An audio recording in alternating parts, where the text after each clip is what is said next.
নমস্কার। আপনার কি বৃষ রাশি? বৃষ রাশির মানুষেরা অত্যন্ত শৌখিনতা প্রিয় হয়ে থাকে। এরা খেতে এবং খাওয়াতে ভালোবাসে। ছোটবেলা থেকে এরা সাজগুজ বা ঘরকে সাজানো এবং এদের মধ্যে শিল্পকলার প্রতি ঝোঁক দেখতে পাওয়া যায়। এরা হাতের কাজ খুব ভালো করতে পারে এবং সবার সঙ্গে মিলেমিশে চলতে খুব ভালোবাসে। এবং এদের শরীরের মধ্যে একটা মেদবহুল আকৃতির শরীর হয়ে থাকে এদের বিশ্বাসী মানুষদের। এবং বিশ্বাসী মানুষেরা ছোটবেলা থেকেই কোনো শিল্পকলা বা কোনো আর্টিস্টিক লাইনের সঙ্গে এটা যুক্ত হতে পছন্দ করে থাকে। এবং বিশ্বাসী মানুষেরা এই সকল লাইনের সঙ্গে যুক্ত হলে এরা জীবনে সাফল্য খুব সহজে অর্জন করতে পারে। বিশ্বাসী মানুষদের মধ্যে একটা একগুঁয়ে মনোভাব দেখতে পাওয়া যায়। তবে এরা যে কোনো জায়গায় জেদ ধরলে বা একগুঁয়ে মানসিকতার জন্য অনেক জায়গায় এরা সাফল্যও অর্জন করতে পারে।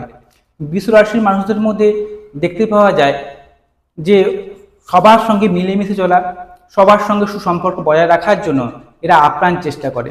এবং এরা সুন্দর কথা বলতে পারে এবং কথা দ্বারা মানুষকে দ্রুত নিজের দিকে আকর্ষণ করতে পারে। এবং এদের মধ্যে একটা আকর্ষণীয় মিলিটি দেখতে পাওয়া যাবে। শরীরের মধ্যে আকর্ষণীয় ভাব বা অপরকে মোহিত করার মতো ক্ষমতা থাকে বৃষ রাশির মানুষদের মধ্যে।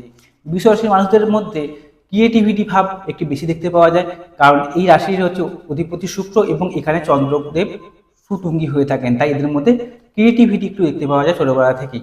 এবং এরা ক্রিয়েটিভিটি লাইনে গেলেও এরা জীবনে খুব সহজে উন্নতি করতে পারে। আপনার যদি বৃষ রাশি হয়ে থাকে তাহলে আমাকে কমেন্ট করবেন আমার কথাগুলো আপনার জীবনের সঙ্গে কতখানি মিলল। নমস্কার।